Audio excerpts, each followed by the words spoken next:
કચ્છમાં મતદાર યાદી સુધારણા કાર્યક્રમ દરમિયાન ભાજપ દ્વારા આશરે 72,000 જેટલા ફોર્મ નંબર 7 ભરીને મતદારોના નામો વ્યવસ્થિત રીતે કમી કરવાનું મોટું કાવતરું ઘડવામાં આવ્યું હતું. આ કાવતરાનો મુખ્ય ઉદ્દેશ્ય લઘુમતી સમાજ, ઓબીસી, દલિત અને આદિવાસી મતદારોના નામો યાદીમાંથી દૂર કરવાનો હતો. તેવો આક્ષેપ કચ્છ જિલ્લા કોંગ્રેસ સમિતિના પ્રમુખ વી.કે. હુંબલ દ્વારા પત્રકાર પરિષદમાં કરવામાં આવ્યો હતો. તેમણે જણાવ્યું હતું કે કોંગ્રેસના કાર્યકરોની સતર્કતા અને જાગૃતિને કારણે ભાજપનું આ આયોજન નિષ્ફળ ગયું છે અને ચૂંટણી પંચે આશરે 29,000 જેટલા વાંધા અરજીના ફોર્મ અમાન્ય ઠેરવ્યા છે. વી.કે. હુંબલે વધુમાં વિગતો આપતા જણાવ્યું હતું કે એક જ વ્યક્તિ દ્વારા 25 થી 200 જેટલા ફોર્મ પર એકસરખી સહીઓ કરીને અથવા ખોટી સહીઓ કરીને ફોર્મ ભરવામાં આવ્યા હતા.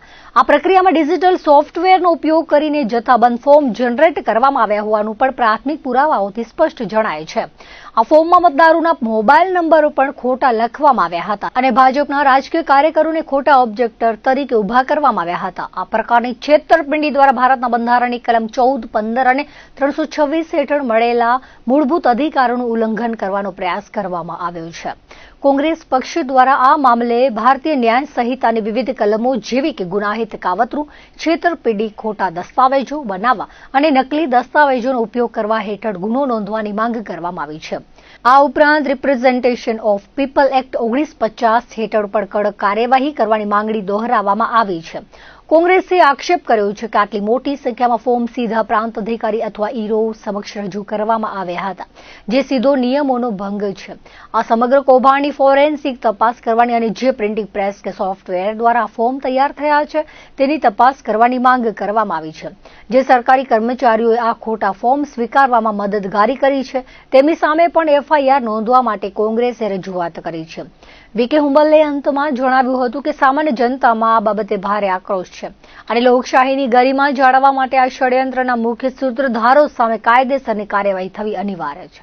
આપણા કચ્છ જિલ્લામાં એસઆઈઆરની કામગીરી એટલે કે મતદાર સુધારણા કામગીરી કરવામાં આવી, જેમાં પ્રથમ તબક્કામાં જે ડ્રાફ્ટ યાદી જાહેર કરવામાં આવી તેમાં બીએલઓએ ઘરોઘર ફરી અને ડ્રાફ્ટ યાદીના મુસદ્દા અનુસાર 2,14,000 જેટલા નામો કમી થઈ ગયા હતા.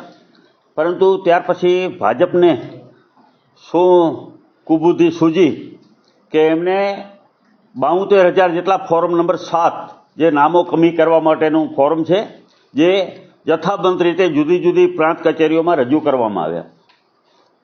આ નવાઈની બાબત તો એ છે કે આ 72,000 ફોર્મ જે રજૂ થયા ત્યાર પછી કોંગ્રેસના આગેવાનો, હોદ્દેદારો, કાર્યકરોની જાગૃતતા અને લડાઈને કારણે અમે જે લડત કરી કે ભાઈ આ 72,000 ફોર્મ જે બીએલઓએ ઘરોઘર ફરીને તો મતદાર યાદી તૈયાર કરી છે, એના પછી આ 72,000 ફોર્મ ક્યાંથી આવ્યા, કોને રજૂ કર્યા, કોની સહીથી રજૂ કર્યા, અને આની લડાઈને કારણે આ 72,000માંથી માત્ર 3,000 ફોર્મ માન્ય રહ્યા, 69,000 ફોર્મ અમાન્ય એટલે કે રદ કરવામાં આવ્યા, સ્વીકાર્યા જ નહીં.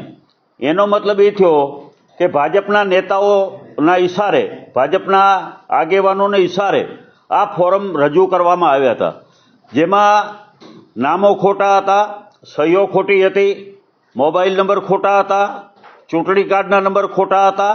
અને અમારી માંગણીની રજૂઆત એવી હતી કે આ ફોર્મ આવ્યા ક્યાંથી તમે મેળવ્યા એની તપાસ કરવામાં આવે અને જે પણ જવાબદાર હોય એની સામે ગુનો નોંધવામાં આવે. કારણ કે કાયદાની જોગવાઈ મુજબ કોઈ પણ મતદાર યાદી સાથે ચેડા કરે, ખોટી માહિતી આપે તો એમાં સજાની જોગવાઈ છે. દેશભરમાં સ્ત્રીઓમાં વધતા જતા ગર્ભાશયના કેન્સરના જોખમને અટકાવવા માટે ભારત સરકાર દ્વારા એક મહત્વપૂર્ણ આરોગ્ય અભિયાન છેડવામાં આવ્યું છે.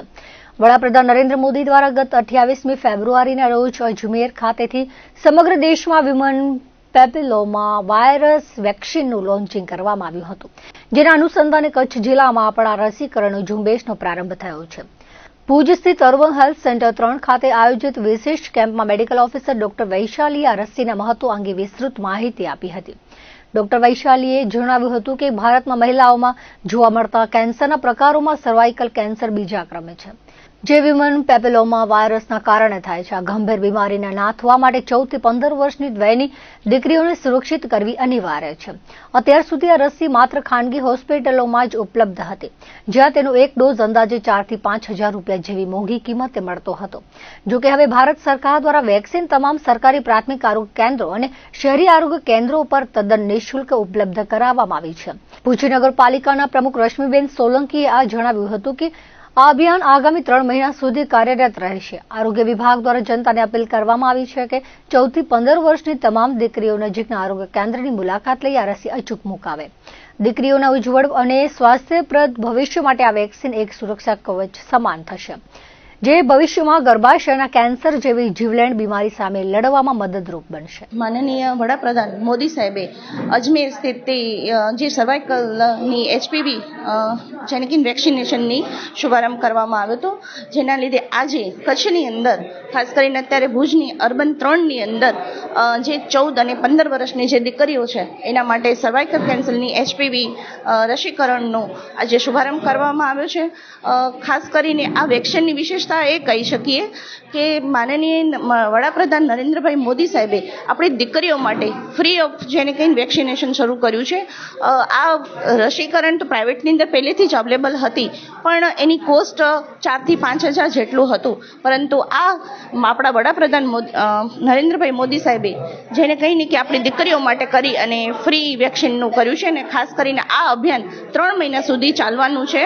એટલે જે આ ઉંમરની દીકરીઓ છે આપણી 14 થી 15 વર્ષની, એને પણ હું આપના માધ્યમથી કહું છું કે આપ જેટલી પણ દીકરીઓ હોય આ બધી વેક્સિન લગાવે, અને જે આપણા ખાસ કરી અને જે આવનારા સમય હોય દીકરીઓ માટે જે ગર્ભાશયના કેન્સર ખાસ કરીને અત્યારે બહુ જ વિસ્તૃત વધી ગયું છે, તો એને આપણે રોકવા માટે ને આવનારા સમયની અંદર બહેનોની અંદર પણ આ રીતના કેન્સર ન થાય એના માટે કરી અને હું આપના માધ્યમથી દરેક દીકરીઓને વિનંતી કરું છું કે આપ આવી અને જે આપણા નજીકના પ્રાથમિક આરોગ્ય કેન્દ્ર હોય તેની અંદર વેક્સિન અચૂક લગાવે. માનનીય આપના વડાપ્રધાન શ્રી નરેન્દ્રભાઈ મોદી સાહેબ દ્વારા આ એચપીવી વેક્સિનનું સમગ્ર ભારત દેશમાં લોન્ચિંગ કરવામાં આવેલું હતું. એના અનુસંધાને આજરોજ આપણા તમામ કચ્છમાં શહેરી પ્રાથમિક આરોગ્ય કેન્દ્ર પીએચસી ખાતે આ વેક્સિન નિઃશુલ્ક આપવામાં આવશે. આ એચપીવી વેક્સિન એ ખરેખર તો ગર્ભાશય જે સ્ત્રીઓમાં જોવા મળે છે એના રોકવા માટે અને એને અટકાવવા માટે આપણે એચપીવી વેક્સિન આપીએ છીએ. કેમ કે હ્યુમન પેપિલોમા વાયરસ છે એ ખાસ કરીને ગર્ભાશયમાં કેન્સર જોવા મળે છે એના કારણે, અને આ સમગ્ર ભારતમાં બીજા નંબરનું જે કેન્સર છે એ સર્વાઇકલ કેન્સર છે, કે જેને રોકવા માટે આપણે ખાસ એચપીવી વેક્સિન ભારત સરકાર દ્વારા આપણને નિઃશુલ્ક ફ્રીમાં આપવામાં આવે છે. તો તમામ જે આપણે અત્યારે કેમ્પેનમાં 14 વર્ષ અને 15 વર્ષની દીકરીઓને આ નિઃશુલ્ક વેક્સિન સમગ્ર કચ્છમાં તમામ પીએચસી તેમજ અર્બન હેલ્થ સેન્ટર ખાતે નિઃશુલ્ક આપવામાં આવશે. માર્ચ મહિનાના પ્રારંભ સાથે જ કચ્છમાં ડબલ સિઝનનો અનુભવ થઈ રહ્યો છે, પરંતુ આ હળવી ઠંડી લાંબો સમય ટકવાની નથી. ભારતીય હવામાન વિભાગ દ્વારા શનિવારે જારી કરવામાં આવેલી નવીનતમ આગાહી મુજબ આ વર્ષે માર્ચથી મે મહિના દરમિયાન કચ્છ સહિત સમગ્ર રાજ્યમાં કાળઝાળ ગરમી પડવાની શક્યતા છે. ખાસ કરીને કચ્છના રણકાંઠાના વિસ્તારો અને મેદાની ભાગોમાં હીટવેવના દિવસોની સંખ્યા સામાન્ય કરતાં 3 થી 15 દિવસ વધુ રહી શકે છે, જે કચ્છી જનજીવન માટે ચિંતાનો વિષય બની શકે છે. હવામાન વિભાગના જણાવ્યા અનુસાર માર્ચ મહિનામાં ગરમીનું પ્રમાણ મધ્યમ રહેશે, પરંતુ એપ્રિલ અને મે મહિનામાં સૂર્યનારાયણ રૌદ્ર સ્વરૂપ ધારણ કરશે. પશ્ચિમ મધ્ય ભારતના ભાગોમાં આવતા કચ્છ જિલ્લામાં તાપમાનનો પારો સામાન્ય કરતાં ઊંચો જવાની પૂરી સંભાવના છે, જ્યારે મેદાની વિસ્તારોમાં તાપમાન 45 ડિગ્રી સેલ્સિયસને પાર કરી જાય અથવા સામાન્ય કરતાં 4.5 ડિગ્રીનો વધારો નોંધાય ત્યારે તેને સત્તાવાર રીતે હીટવેવ જાહેર કરવામાં આવે છે. આ વખતે કચ્છમાં આવી સ્થિતિ વધુ દિવસો સુધી પ્રવર્તશે તેવા સંકેતો મળી રહ્યા છે. આકરી ગરમીની સીધી અસર જાહેર આરોગ્ય અને માળખાગત સુવિધાઓ પર જોવા મળી શકે છે. ખાસ કરીને ખેત મજૂરો, બાંધકામ ક્ષેત્રના શ્રમિકો, વૃદ્ધો અને બાળકો માટે ઉનાળો કષ્ટદાયક સાબિત થઈ શકે છે.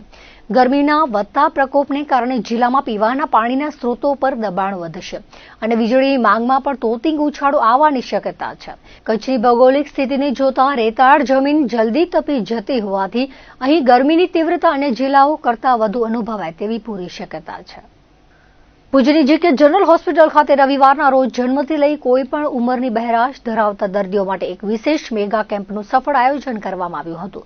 આ કેમ્પમાં ગુજરાતના પ્રખ્યાત ENT surgeon doctor Rajesh Vishwakarma, હોસ્પિટલના સુપ્રિન્ટેન્ડન્ટ અને ENT professor doctor Narendra Hirani તેમજ અમદાવાદના જાણીતા ઓડિયોલોજિસ્ટ ડોક્ટર ચંદ્રકાંત વિશ્વકર્મા દ્વારા દર્દીઓની ઝીણવટભરી તપાસ કરી સચોટ માર્ગદર્શન પૂરું પાડવામાં આવ્યું હતું.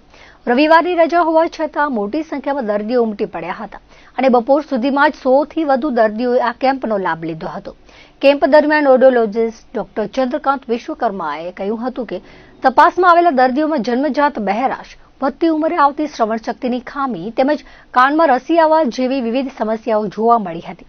જે દર્દીઓને ઓપરેશનની જરૂરિયાત છે તેમની સારવાર જીકે જનરલ હોસ્પિટલ ખાતે ડોક્ટર હિરાણીના માર્ગદર્શન હેઠળ કરવામાં આવશે.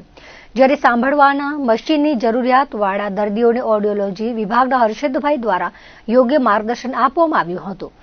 વિશેષ કરીને જે બાળકો કે વ્યક્તિઓ સંપૂર્ણપણે સાંભળી શકતા નથી તેમને કોક્લિયર ઇમ્પ્લાન્ટ નામના કૃત્રિમ કાન વિશે વિસ્તૃત માહિતી અપાઈ હતી, જેનાથી વ્યક્તિ ફરી સાંભળતી અને બોલતી થઈ શકે છે.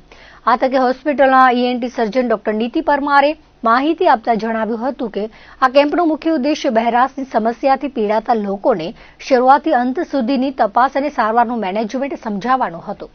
તબીબોએ અપીલ કરી હતી કે સાંભળવાની તકલીફ ધરાવતા દર્દીઓ જીકે જનરલ હોસ્પિટલ અથવા અમદાવાદ ખાતે એપોલો હોસ્પિટલ અને શબ્દ બ્રહ્મ સ્પીચ એન્ડ હિયરિંગ ક્લિનિકનો સંપર્ક કરી યોગ્ય સારવાર મેળવી શકે છે. જન્મથી લઈને કોઈ પણ ઉંમર સુધીના જે સાંભળી ના શકતા હોય અથવા ઓછું સંભળાતું હોય એવા દર્દીના સારવાર માટેનો કેમ્પ હતો, જેમાં આપણે દર્દીને શરૂઆતથી લઈને છેલ્લે સુધીની તપાસ કરી અને એને મશીનની જરૂર છે અથવા કોક્લિયર ઇમ્પ્લાન્ટની જરૂર છે એ બધી માહિતી આપી છે અને દર્દીને ગાઈડ કર્યું છે કે આગળનું કઈ રીતે એને મેનેજ કરવાનું છે. અત્યાર સુધીમાં આપણે 40 થી 50 જેટલા દર્દીઓ જોઈ ચૂક્યા છે. હજી તો અડધો દિવસ થયો છે. આશા છે કે 100 થી ઉપર દર્દીઓ થશે. ભુજ જીકે જનરલ હોસ્પિટલમાં આવ્યા છીએ. અહીંયા અમે હિયરિંગ સ્ક્રીનિંગ કેમ્પ કરીએ છીએ. એટલે અત્યાર સુધી અમારી પાસે 100 જેવા પેશન્ટ્સ રજીસ્ટર્ડ થયા છે, દર્દી રજીસ્ટર્ડ થયા છે, જેમાંથી 20 જણાનું આપણે અત્યાર સુધી તપાસ કરી છે. એમાંથી અમુક એવા છે જેમને જન્મથી બેરાશ છે, અમુક એવા છે જેમને ઉંમર ધરાવતી બેરાશ થઈ છે, તમરા કાનમાં બોલતા હોય, કાનમાંથી રસી આવતી હોય, તો અલગ અલગ પ્રકારની બેરાશ જોવા મળે છે. જેમાં દવાથી અથવા ઓપરેશનથી સારવાર થઈ શકે એ અહીંયા જીકે જનરલ હોસ્પિટલમાં ડોક્ટર હિરાની સાહેબ છે, એમના અંડરમાં અહીંયા ઓપરેશન એ થઈ શકે છે આરામથી. જેમને મશીનની જરૂરિયાત છે એમને અહીંયા ડિપાર્ટમેન્ટમાં ઓડિયોલોજી ડિપાર્ટમેન્ટમાં હર્ષદભાઈ છે, એ મશીન બાબત બધું બતાવે છે. અને જેમને સંપૂર્ણ બહેરાશ થઈ ગયું છે અથવા જન્મથી હતું એમને અમે કોક્લિયર ઇમ્પ્લાન્ટનું માર્ગદર્શન આપીએ છીએ. તો કોક્લિયર ઇમ્પ્લાન્ટ એક કૃત્રિમ કાન છે જેથી સંપૂર્ણ બહેરાશવાળા વ્યક્તિઓ જે છે એ સાંભળી શકે છે અને સમયસર એનું ઓપરેશન થયું હોય તો એને સ્પીચ થેરેપી આપ્યા બાદ એ લોકો બોલતા બી થઈ શકે છે, એ બાળક બોલતા બી થઈ શકે છે. ઉંમર ધરાવતા બહેરાશમાં બી સંપૂર્ણ બહેરાશ જેમને થયું હોય એમને કોક્લિયર ઇમ્પ્લાન્ટ આપણે કરી શકીએ અને કોક્લિયર ઇમ્પ્લાન્ટથી એ પાછું સાંભળવાનું થઈ શકે છે. તો અમારી એ જ આપ લોકોને વિનંતી છે કે જો તમને કોઈ એવા વ્યક્તિઓની મુલાકાત થાય જેમને સાંભળવાની તકલીફ હોય તો એમને જીકે જનરલ હોસ્પિટલમાં રેફર કરી શકો છો. જો એ લોકો અહીંયા ના પહોંચી શકતા હોય તો એમને અમદાવાદ અપોલો હોસ્પિટલ અથવા શબ્દબ્રહ્મ સ્પીચ એન્ડ હિયરિંગ ક્લિનિક તરફ માર્ગદર્શન આપી શકો છો. તો દર્શક મિત્રો, આ હતા અત્યાર સુધીના કચ્છ ઉદય ટીવી ન્યૂઝ. ફરી મળીશું નવા સમાચારો સાથે, નવી અપડેટ સાથે. ત્યાં સુધી મને રજા આપશો. નમસ્કાર.